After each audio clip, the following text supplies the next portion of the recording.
I dedicated 2 years to secretly learning Korean for our 5th anniversary, hoping to finally connect with my mother-in-law.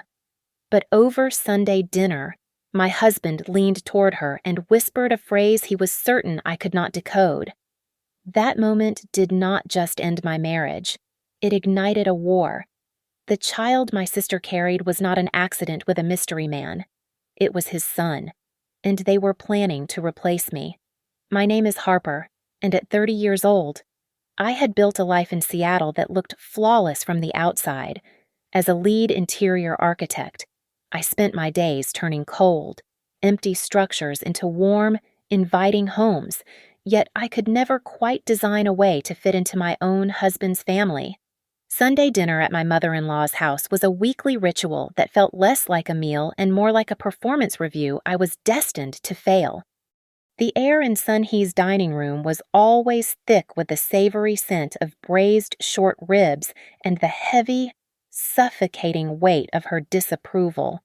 She smiled at me, passed the side dishes, and treated me with the polite distance one might afford a guest who had overstayed their welcome by several years. What neither Sun-hee nor my husband, Daniel, knew was that I had been constructing a bridge across that distance. For the past 2 years, I had secretly hired a private tutor and used language apps every single day during my commute. I wanted to surprise them for our 5th anniversary next month. I wanted to understand their inside jokes and show Sun-hee that I respected her culture enough to learn her tongue. By now, I could understand nearly 80% of their casual conversation, though I sat there picking at my rice, feigning the same wide-eyed ignorance I had worn since my wedding day. That particular Sunday, the tension was palpable because my younger sister, Chloe, was joining us. At 24, Chloe was a beautiful, chaotic mess who had never quite grown out of her need to be rescued. She sat across from me, her eyes rimmed red, and dropped her fork onto her plate with a clatter before announcing her news. I'm pregnant," Chloe stammered, looking down at her hands. "I don't know what I'm going to do." The table went silent. When pressed about the father, she wept and played the victim perfectly. It was a mistake. She sobbed, her voice trembling. "He's gone. It doesn't matter who he is because I'm all alone in this." I felt a surge of protective instinct, ready to comfort her, but Daniel beat me to it. He looked sick. His face had drained of color, and his hands were gripping the edge of the table so hard his knuckles were white. "Chloe, are you sure?" Daniel asked, his voice cracking. "We need to make sure you have the best doctors. Don't worry about the cost."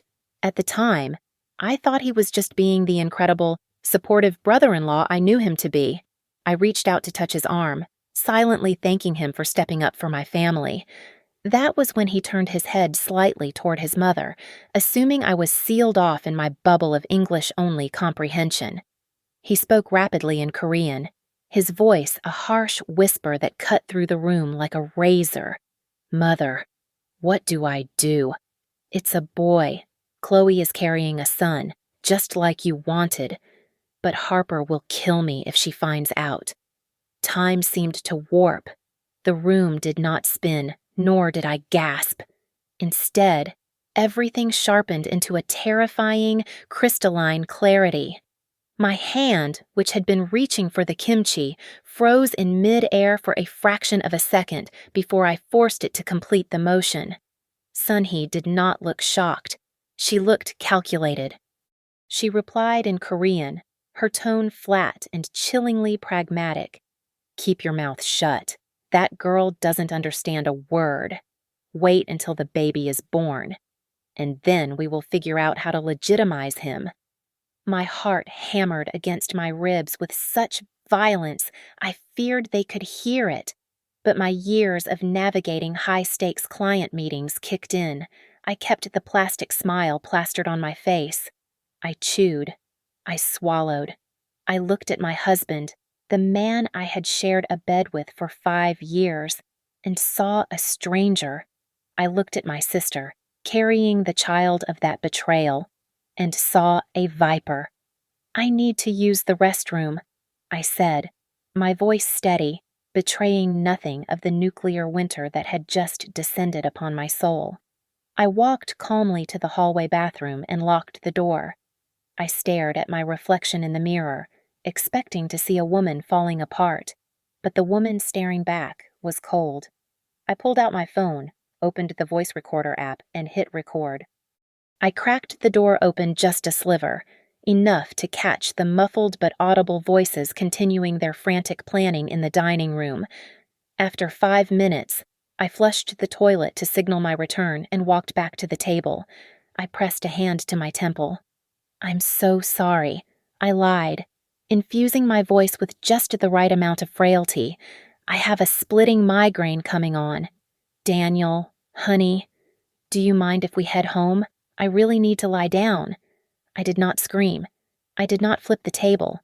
As Daniel rushed to my side, playing the doting husband, I realized that exposing them now would only give them a chance to prepare a defense. I needed more than the truth. I needed total destruction. The silence of my penthouse was usually a comfort, a reminder of the life I had built with my own hands long before Daniel entered the picture. I had bought this place 3 years prior to our wedding, and tonight, that legal distinction felt like the only solid ground beneath my feet. I sat at my mahogany desk, the city lights of Seattle blurring in the distance, and replayed the audio file one last time. Hearing his betrayal in his own voice was a form of self-flagellation, but I needed to be precise. I attached the file to an encrypted email and sent it to a certified translator I had used for international contracts. I did not just need to know what they said. I needed a notarized document that would stand up in a court of law. With the immediate task done, I allowed my mind to drift back over the last 6 months, viewing every memory through a new, cynical lens. The late nights Daniel spent at the office to finish urgent quarterly reports suddenly aligned perfectly with the days Chloe would cancel our lunch plans due to morning sickness or migraines. I recalled the weekends Chloe spent at our house while I was away on business trips, ostensibly so Daniel could help her fix a leaky faucet or assemble furniture. They had been playing house right under my nose, using my hospitality as a cover for their incestuous deceit. I did not sleep that night. By 8 in the morning, I had already retained a private investigator, a former detective who specialized in high-asset divorces. I gave him one instruction, which was to document every second of their existence. I wanted photos, timestamps, and locations. Within 48 hours, the first dividends of that investment arrived. The investigator uncovered a bank account Daniel had opened under a shell company. The statements showed regular transfers to an account in Chloe's name, labeled as consulting fees for a business that did not exist. He was funding his own mistress with marital funds, or so he thought. My phone buzzed on the desk. It was a text from Chloe, Harper. "I can't stop crying. He's such a coward for leaving me like this. I feel so alone." The audacity was breathtaking. She was texting me about the heartbreak caused by a fictional man while carrying my husband's child. I forced my fingers to type a reply that made me want to vomit. "I'm so sorry, sweetie." "We will get through this. You are never alone." I set the phone down, my hands trembling not from sorrow, but from a cold, simmering rage. I continued my forensic accounting of our household. In a stack of receipts Daniel kept for tax purposes, I found an invoice from a high-end private obstetric clinic. The patient name was redacted on the client copy, but the date matched Chloe's timeline perfectly. At the bottom, in Daniel's handwriting, was a note he intended for his accountant, which read, "Charity support." He was writing off his illegitimate child as a tax-deductible donation. The final piece of the puzzle lay in his sanctuary. 2 days later, while Daniel was at work, I entered his home office. I knew he was meticulous, the kind of man who kept backups of backups. I bypassed the computer and went straight for his golf bag in the corner. He had been obsessively cleaning his clubs lately, a nervous tic I had previously ignored. I felt along the velvet lining of the side pocket and found a small incision. Inside was a prepaid smartphone, My hands were steady as I powered it up. It was not password protected, likely because he thought the hiding spot was genius. The message history was a manifesto of cruelty. Hundreds of texts between him and Sun-hee detailed their roadmap. She suspects nothing. Daniel had written 3 weeks ago. We just need to wait until the boy is born. Once the heir is secured, we can push for the divorce. I'll cite irreconcilable differences. Sun-hee's reply was even more vile. Make sure her assets are liquid before you leave. We need that money to raise my grandson properly. Chloe is a good vessel, but she is poor. Harper is the wallet. I scrolled further and found a folder in the gallery named Future Project. It contained ultrasound images, videos of Chloe's growing bump, and selfies of the two of them in bed in some cheap motel. I connected the phone to my laptop and cloned the entire drive. I placed the phone back exactly as I found it, standing there in the silence of his office. The crushing weight of heartbreak evaporated. In its place, a diamond-hard resolve formed in my chest. They did not just want to leave me. They wanted to strip mine my life to build their own. I looked at the ultrasound photo on my screen one last time before closing the laptop. You want a divorce? Daniel, I whispered to the empty room. I'll give you something much worse. The art of war is not just about attacking. It is about letting your enemy believe they have already won. A week after my discovery, I sat Daniel and Chloe down in the living room, presenting them with a smile that was as bright as it was brittle. I have been thinking. I began, pouring tea with steady hands. This baby, regardless of the circumstances, is family. We should celebrate him. I want to host a massive gender reveal party here at the penthouse. I will cover everything. I watched the greed war with caution in their eyes. Daniel shifted uncomfortably, but Chloe's face lit up like a child at Christmas. The promise of a lavish party funded by the sister she was betraying was too sweet to resist. That's really generous of you. Harper, Daniel said, trying to gauge my sincerity. It is the least I can do. I replied. The following Saturday, I took Chloe shopping for maternity wear. We went to the most expensive boutique in downtown Seattle. I insisted she try on the silk robes and the cashmere nursing wraps. When we reached the register, the total came to nearly $4,000. I pulled out a platinum credit card, Daniel's supplementary card, the one linked to his personal savings which he thought he was hiding from me, and swiped it with a flourish. You deserve the best, I told her as we walked to the car. I decided to test the depth of her depravity. I stopped and looked at a display of baby shoes, forcing tears into my eyes. You are so lucky, Chloe, I whispered, my voice trembling. I went to the doctor last week. They told me I can't have children. My uterus is hostile. I watched her face closely. For a fleeting second, a smirk twitched at the corner of her mouth, a micro-expression of pure triumph. She quickly covered it with a mask of pious concern, reaching out to squeeze my hand. Oh, Harper, I am so sorry, she cooed, her voice dripping with fake syrup. But maybe this is just how it is meant to be. I mean, God must have a different plan for you. Not everyone is meant to be a mother. It took every ounce of my willpower not to slap her right there on the sidewalk. Instead, I nodded meekly. You are right, I said. God certainly has a plan. When we returned home, Sun-hee was waiting. She had brought a cooler full of traditional herbal medicine, pungent dark pouches meant to ensure the health of the fetus. She breezed past me as if I were a piece of furniture, heading straight for Chloe. Drink this while it is hot, Sun-hee instructed Chloe, ignoring me completely. It will make my grandson strong. She did not even ask how I was. Later that afternoon, while I was pretending to work in the study, I saw Chloe pacing on the terrace, phone pressed to her ear. I cracked the window open. You should see the place.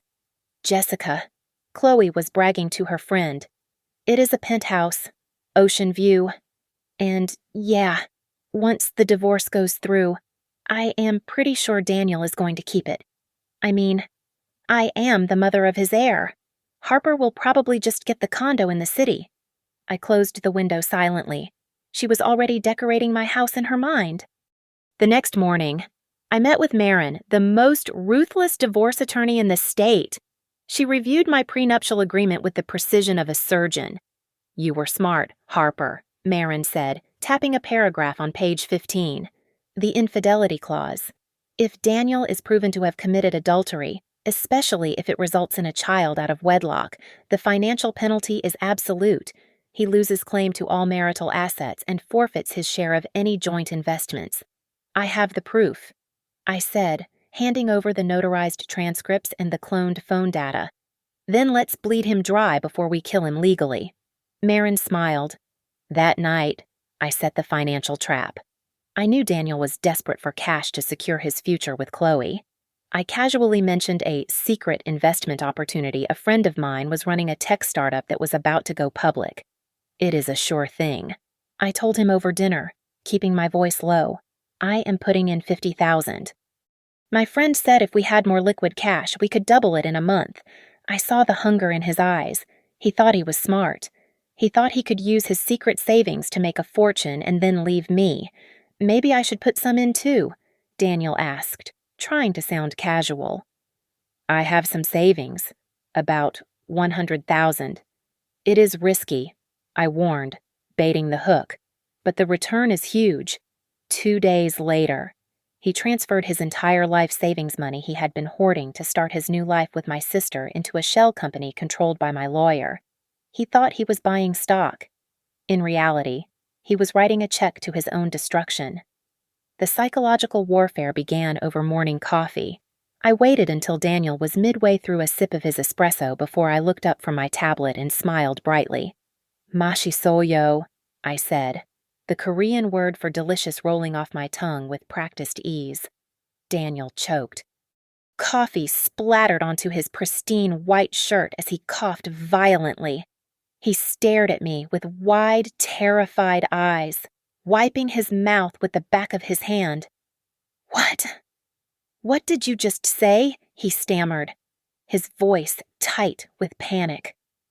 Mashisoyo, I repeated, keeping my expression innocent and slightly confused.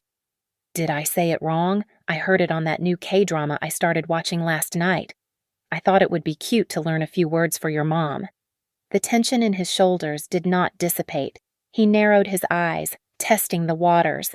He spoke a rapid, complex sentence in Korean, asking me if I knew exactly what kind of monster I was living with. I blinked, tilting my head like a confused puppy. Honey, you know I don't speak fluent. Whatever that was. I giggled. I just know delicious and hello. Is that okay? He exhaled, the air rushing out of him in a long, pathetic sigh of relief. Yeah, that's fine. I was surprised. That's all. Emboldened by his fear, I decided to twist the knife further.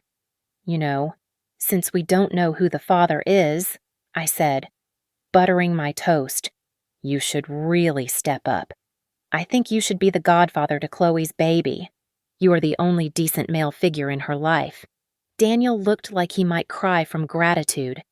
He reached across the table and squeezed my hand. I would be honored. You are amazing, Harper. Most wives wouldn't be this supportive. I'm not most wives, I replied, the double meaning flying right over his head. The demands from the secondary camp escalated quickly. 2 days later, Chloe called me, whining that her compact sedan was too bumpy for her delicate condition. She needed an SUV, for the safety of the baby, of course. I agreed immediately. I took her to the dealership and bought a luxury SUV for $85,000. Chloe preened in the driver's seat, stroking the leather dashboard as if she had earned it. What she failed to notice in her excitement was that I signed the title under my holding company, Harper Designs LLC. She was merely an authorized driver of a company vehicle I could repossess at any moment. To solidify Daniel's false sense of security, I hosted a dinner party later that week, inviting the CEO of Zenith Tech, Daniel's boss. I played the perfect hostess, steering the conversation toward integrity and loyalty. Daniel is the rock of our family. I told the CEO, resting my hand on Daniel's shoulder. With my sister's situation, he has been a saint. He takes care of everyone. The CEO beamed, raising his glass. That is what we like to hear. A man who honors his family honors his company. At the other end of the table, Sunhee muttered something low and guttural in Korean. It was a slur referring to a stone that bears no fruit, a cruel jab at my supposed infertility. I understood every syllable. My grip on the stem of my wine glass tightened until I feared the crystal would snap, but I forced a polite smile and nodded at her as if she had paid me a compliment. But the final straw came the following Tuesday. I had used my spare key to enter Chloe's apartment, which I paid for while she was out, and installed tiny, high-definition cameras in the living room and bedroom. I sat in my car 3 blocks away, watching the live feed on my tablet. Daniel walked in around 7 in the evening. He did not look like a brother-in-law. He grabbed Chloe by the waist and kissed her deeply. They tumbled onto the bed, the very bed I had purchased. I can't wait until she is gone, Chloe moaned, tracing a finger down Daniel's chest. When do we kick her out soon? Daniel promised, his voice muffled by the sheets. Once the boy is born, we serve the papers, we take the penthouse, the accounts, everything. She is just a placeholder, babe. You are the real thing. I turned off the tablet. I did not cry. I did not shake. A cold, metallic calm settled over me. I felt a profound sense of disgust, not just for them, but for the version of myself that had ever loved him. A placeholder. I repeated to the dark interior of my car. I started the engine. The gender reveal party was scheduled for Saturday. I decided then and there that I would not just reveal a color. I was going to reveal the apocalypse. I treated the preparation for the gender reveal party with the same cold, architectural precision I applied to my most complex blueprints. To Chloe, I pitched the theme as White Angel, promising her a sanctuary of billowing silk drapes, white roses, and an atmosphere of pure innocence to celebrate new life. In my private project files, however, the event was labeled The Naked Truth. I designed the lighting not to flatter, but to expose, ensuring that when the spotlight hit the stage, there would be no shadows for anyone to hide in. The guest list was a weapon in itself. I did not just invite our casual friends. I invited the people who held the keys to Daniel's social and professional standing. I sent gold-embossed invitations to the entire executive board of Zenith Tech. More importantly, I personally reached out to the pillars of the local Korean community, the church elders, the business moguls, and the gossip matriarchs whom Sunhee had spent her entire life trying to impress. I wanted an audience that would ensure their shame was not just a private failure, but a public execution. My nights were spent in the glow of my computer monitors, but I was not working on floor plans. I was editing the most important video of my career. I took the sweet, sentimental montage of stock baby photos I had shown Daniel and systematically spliced in the evidence. I layered the audio of their Sunday dinner confession over the visual of the ultrasound. I synced the screenshots of their text messages to fade in time with sentimental music. It was a masterpiece of multimedia destruction. On Thursday, I met with Marin to finalize the legal assault. She handed me a thick manila envelope containing the divorce petition and an immediate eviction notice for Chloe. We serve them right after the video ends, Marin said, her eyes gleaming with predatory delight. My process server will be dressed as a waiter. He will hand Daniel the papers with the champagne. Perfect, I said. Friday was for finances. I logged into our joint accounts and initiated a sweep. I transferred every cent of our liquid assets, including the returns from Daniel's recent fraudulent investment, into offshore trusts that I controlled exclusively. I left the joint checking account with a balance of exactly $10. Then, I called the credit card company. I need to report my cards lost. I told the representative, please cancel all authorized user cards effective immediately. Yes, the ones ending in 4521 and 8890. I timed the cancellation to hit the system at 6 in the evening on Saturday, right as the party was starting. They would be smiling for the cameras while their financial lifelines were being severed in the background. My final purchase was for myself. I bought a one-way ticket to Maui, departing at midnight on the night of the party. I would be sipping a Mai Tai over the Pacific Ocean while they were drowning in the wreckage I left behind. The hardest part was writing the letter to my parents. They were currently vacationing in Florida, oblivious to the storm. I sat at my kitchen island and poured my heart onto the paper, explaining that I had to do this to survive, that I loved them, but I could not let Chloe destroy me. I sealed the envelope and dropped it in the mailbox. They would receive it on Monday, 2 days after the world imploded, the night before the party. The air in the penthouse was thick with unspoken tension. Daniel was restless. He paced the living room, checking his phone, jumping at shadows. He looked at me with a mixture of guilt and fear, sensing the sword hanging over his head but unable to see the thread snapping. "Harper, are you sure about all this?" he asked, his voice wavering. "It feels like a lot of people. It is going to be a night to remember." "Daniel," I assured him, smoothing the lapel of his jacket. "Trust me." He went to bed and tossed and turned for hours, haunted by a vague, gnawing anxiety. I, on the other hand, lay down on the cool sheets and closed my eyes.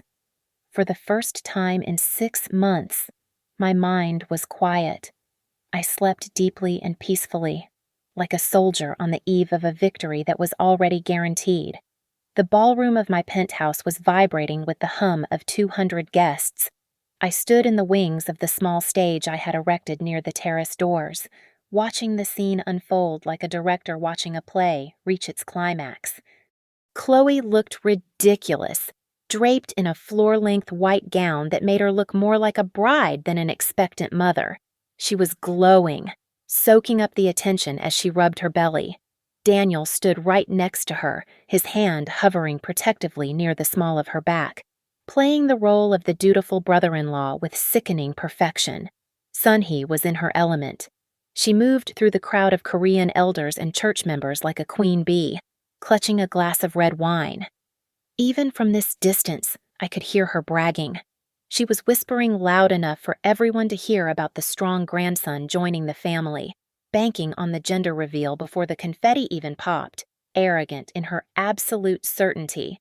I waited until the room was at maximum capacity. Then, I signaled the lighting technician. The house lights dimmed, casting the room into a dramatic twilight, and a single, harsh spotlight hit center stage. I stepped out. I was not wearing pastels or soft maternal colors.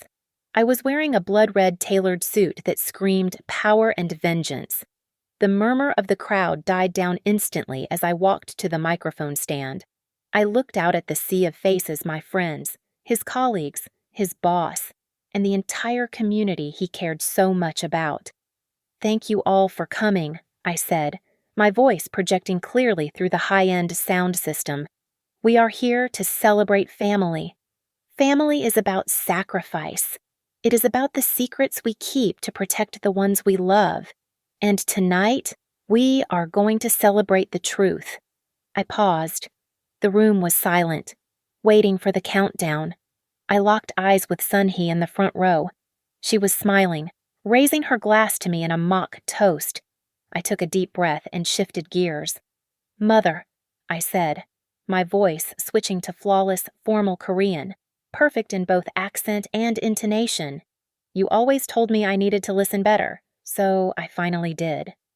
The sound of shattering glass cut through the room like a gunshot. Sunhee's wine glass slipped from her fingers, splashing dark red liquid across the front of her expensive beige hanbok. She stared at me, her mouth gaping open, her face draining of all color. The Korean guests around her gasped, turning to one another in confusion. I did not stop. I turned my gaze to Daniel, who looked like he had been struck by lightning. His eyes were wide, terrified saucers. I smiled. a cold, sharp expression that did not reach my eyes. Yobo. I continued in Korean, addressing him with the term of endearment that now sounded like a curse. You do not have to whisper anymore. Today, I will help you say it loud enough for the whole world to hear. I pressed the button on the clicker in my hand. The massive LED screen behind me flickered to life. The crowd gasped, expecting a cloud of blue smoke or a burst of pink balloons. Instead, the screen displayed a stark, black background with a waveform visualization. The audio boomed through the surround sound speakers, crystal clear and deafening. It was the recording from that Sunday dinner, stripped of background noise and amplified for maximum impact.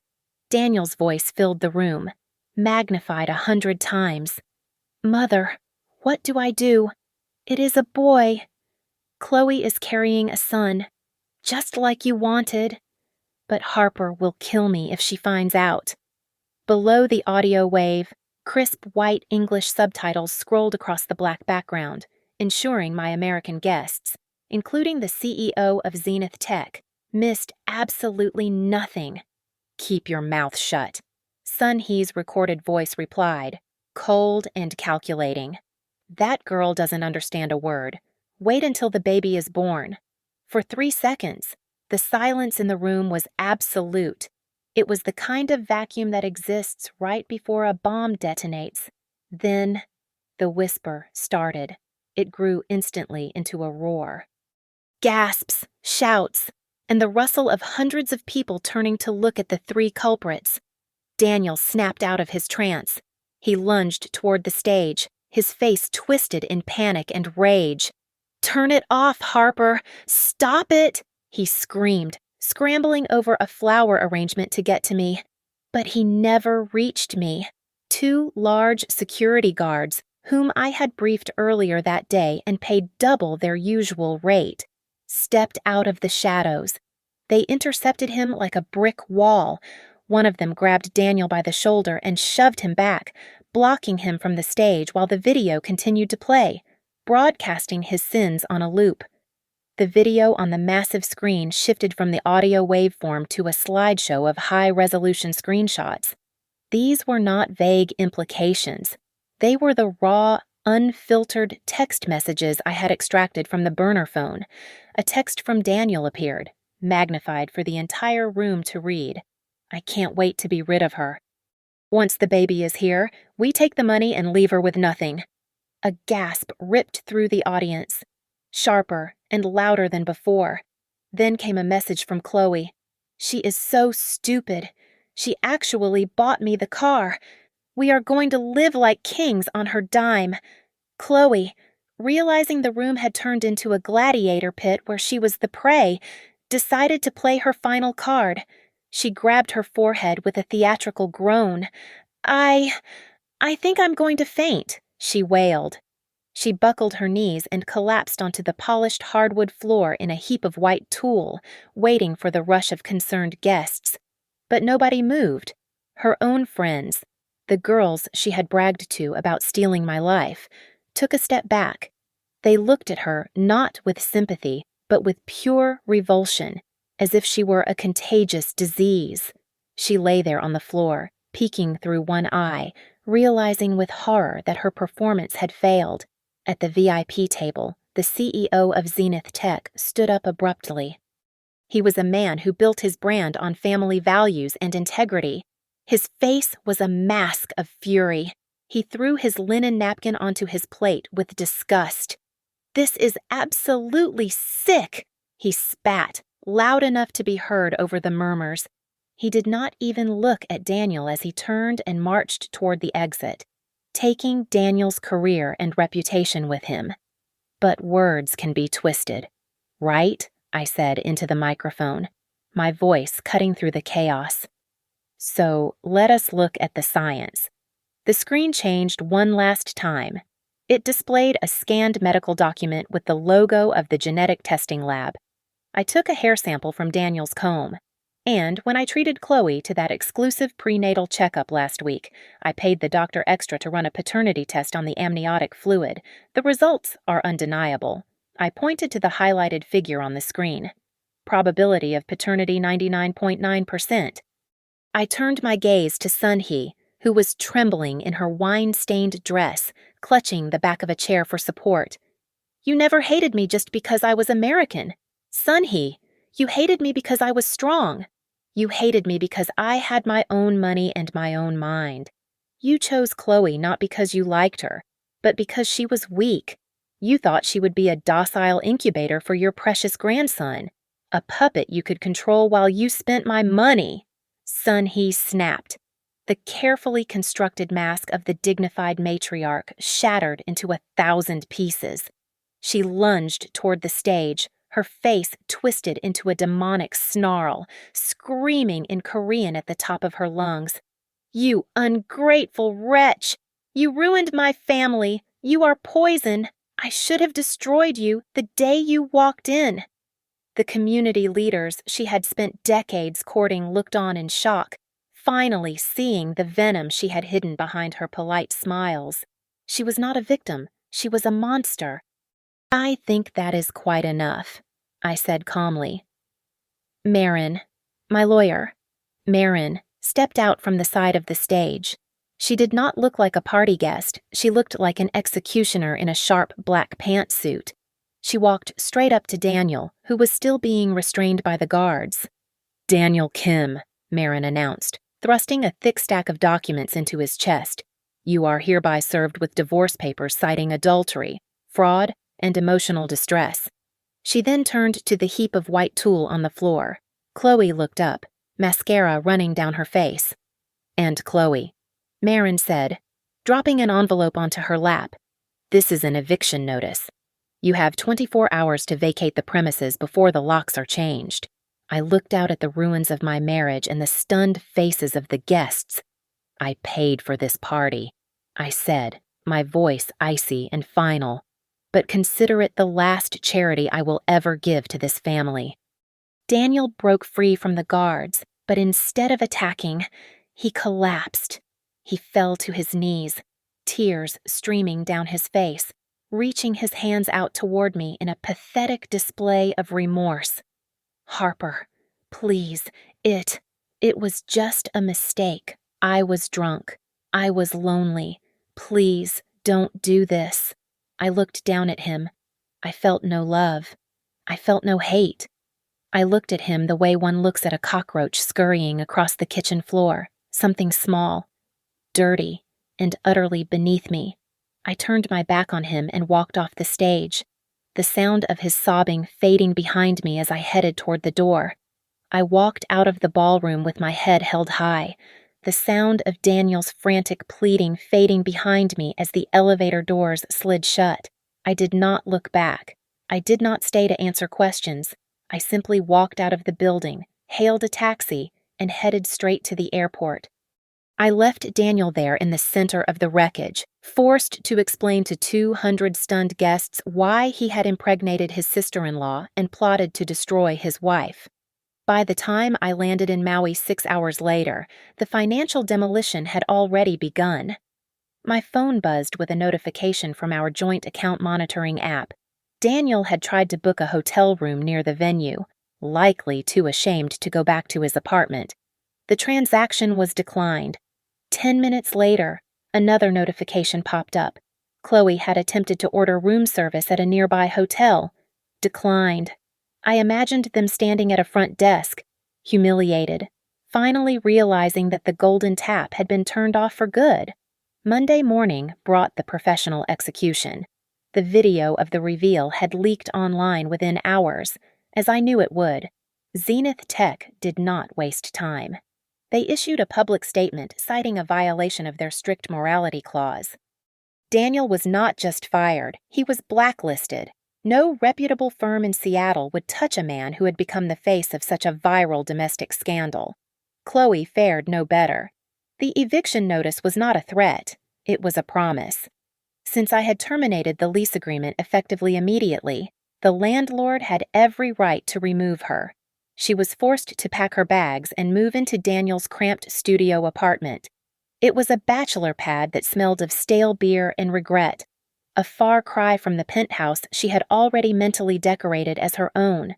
The legal proceedings were a massacre. Marin was brilliant. My prenuptial agreement was ironclad, and with the video evidence and the DNA test, Daniel had no leg to stand on. The judge looked at him with undisguised disdain during the hearing. "Mr. Kim," the judge said, looking over his spectacles, "the evidence of your infidelity is overwhelming. The court rules in favor of the plaintiff on all counts. I kept everything.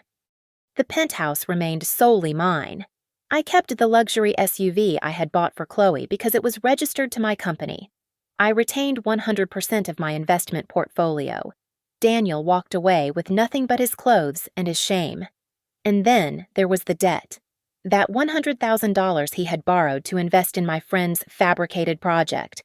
It was gone. The contract he signed made him solely liable for the principal amount. Now jobless, unemployable, and saddled with a massive loan he could not repay. Daniel was drowning. He called me once, begging, "Harper, please." He sobbed into the voicemail. "I am going to lose everything. They are going to bankrupt me. Just help me this one time." I deleted the message without listening to the end. Sun-hee suffered a fate worse than poverty irrelevance.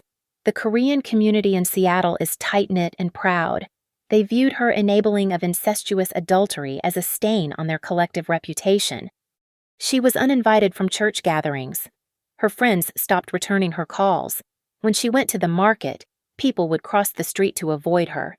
She had spent her life judging others, and now she was the pariah.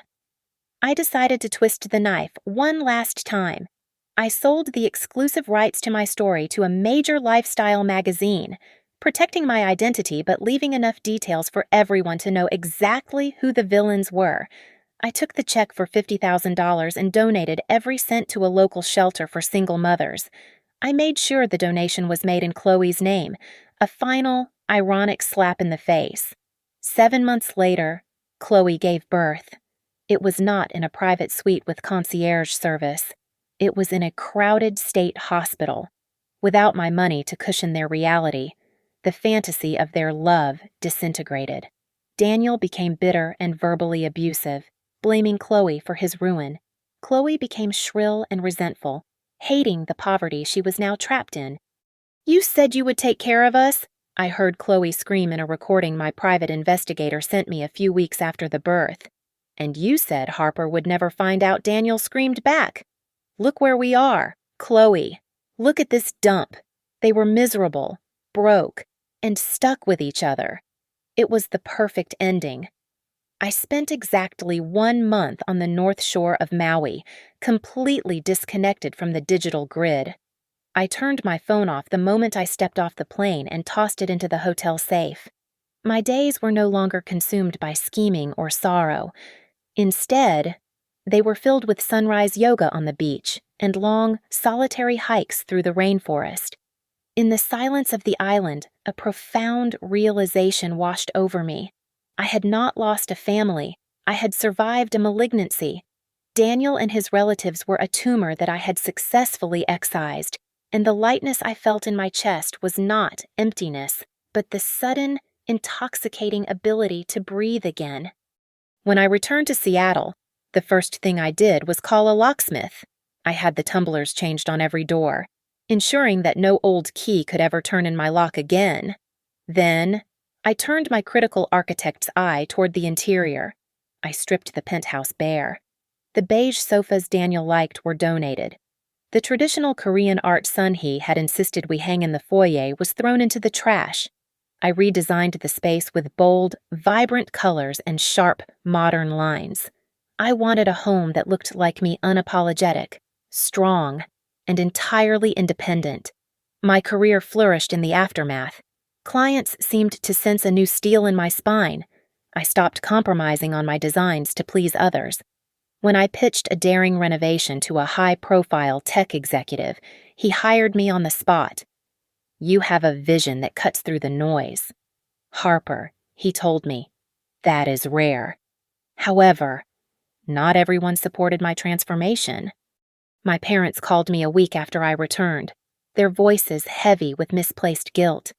"Harper, she is your sister." My mother pleaded over the phone, her voice cracking. "She made a mistake. But she is living in squalor. You have so much. Can't you just forgive her?" For the sake of the family, I felt a flash of anger, but I tamped it down. "Mom, family doesn't sleep with my husband," I said, my voice steady and cold. "I need space. If you keep pushing this, I will have to block you too." I hung up and did exactly that. I cut off contact with them for the foreseeable future. I realized that keeping toxic people in my life simply because we shared DNA was a form of self-sabotage I could no longer afford. To fill the silence, I started learning something for myself. I hired a French tutor, not to impress a mother-in-law, but because I loved the way the language sounded. I spent my evenings practicing verb conjugations and drinking expensive wine, delighting in the fact that I was doing this solely for my own pleasure. I dipped my toes back into the dating pool, but the water was different now. I went on a few dates, but my tolerance for nonsense was non-existent. The moment a man mentioned a crazy ex-girlfriend or checked his phone one too many times during dinner, the date was over. I think we aren't a match," I told a banker who made a rude comment to a waiter. I stood up, left a $50 bill on the table, and walked out before the appetizers arrived. I found companionship elsewhere. I adopted a Doberman Pinscher from a rescue shelter. He was sleek, alert, and fiercely protective. I named him Justice. He became my shadow, sleeping at the foot of my bed and walking by my side through the city streets.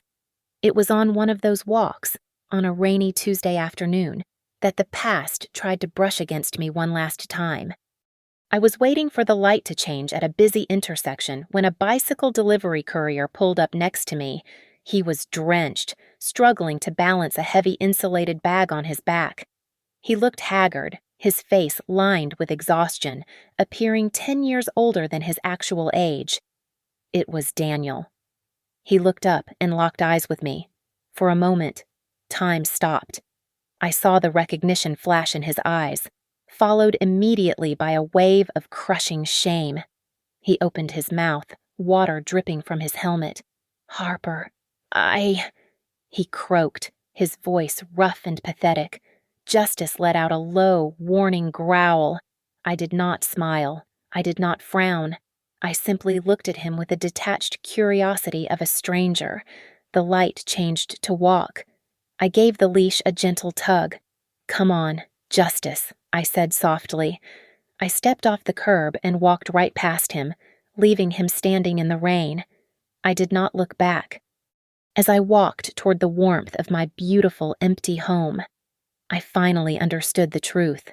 The greatest revenge was not the public humiliation or the financial ruin I had visited upon them. It was this. It was living a life so vibrant, so successful, and so full of peace that they could never touch me again. They were trapped in the misery of their own making, while I was just getting started. 2 years have passed since the night the lights went out on my marriage. I stood on the balcony of my penthouse, the cool Seattle wind playing with the silk of my dress, looking out at the glittering grid of the city below. The skyline had not changed, but the eyes I viewed it with were entirely different. For a long time, I carried a heavy stone of shame in my chest, shame for not seeing the signs and shame for letting them play me for a fool. But tonight, as I swirled the vintage Cabernet in my glass, I realized I had finally put that stone down. I had forgiven the woman I used to be. She was not stupid, she was just trusting, and she had learned her lesson in the most brutal way possible. The ghosts of my past still tried to haunt me, but they were powerless now. Chloe had attempted to breach my defenses last month, using a burner email address to bypass my blocks. She wrote a long, rambling plea about her son, my nephew, needing clothes and how the state assistance was not enough. She appealed to my duty as an aunt. I did not feel a pang of guilt. I simply replied with a single PDF attachment containing a list of local employment agencies and trade schools, and then I blocked that address too. That was the only help she would ever receive from me. Sunhee fared no better. I heard through the grapevine that she had fled back to South Korea 6 months ago. The social pressure in Seattle had become suffocating. She was living in a small guest room in a relative's house in Busan, a disgraced matriarch with no kingdom left to rule and no American money to fund her arrogance. I thought back to that whispered sentence at the dinner table, the one that started it all. Harper will kill me if she finds out. It used to be a knife that sliced through my reality. Now, I viewed it as a shield. That foreign phrase had saved my life. It taught me that language is not just about words, it is about intent. It taught me that my bank account is my best friend and that a woman's intuition is a survival instinct that must never be ignored. I caught my reflection in the sliding glass door. The woman staring back at me was not the anxious people-pleaser she was 2 years ago. She was sharp. She was resilient. She was free. I raised my wine glass to her in a silent toast. To you. I whispered. You made it. There were no regrets. I did not wish things had gone differently. I did not wish I had never met Daniel. The fire he started had burned everything down. Yes, but it had cleared the ground for something unshakable to be built. The buzzer on my intercom rang. My date was downstairs. He was a man I had met at a gallery opening, a man who looked me in the eye when he spoke and had his own life, his own money, and his own integrity. I finished my wine, set the glass on the table, and grabbed my coat. I walked to the door and paused for just a second, listening to the silence of my home. It was a peaceful silence.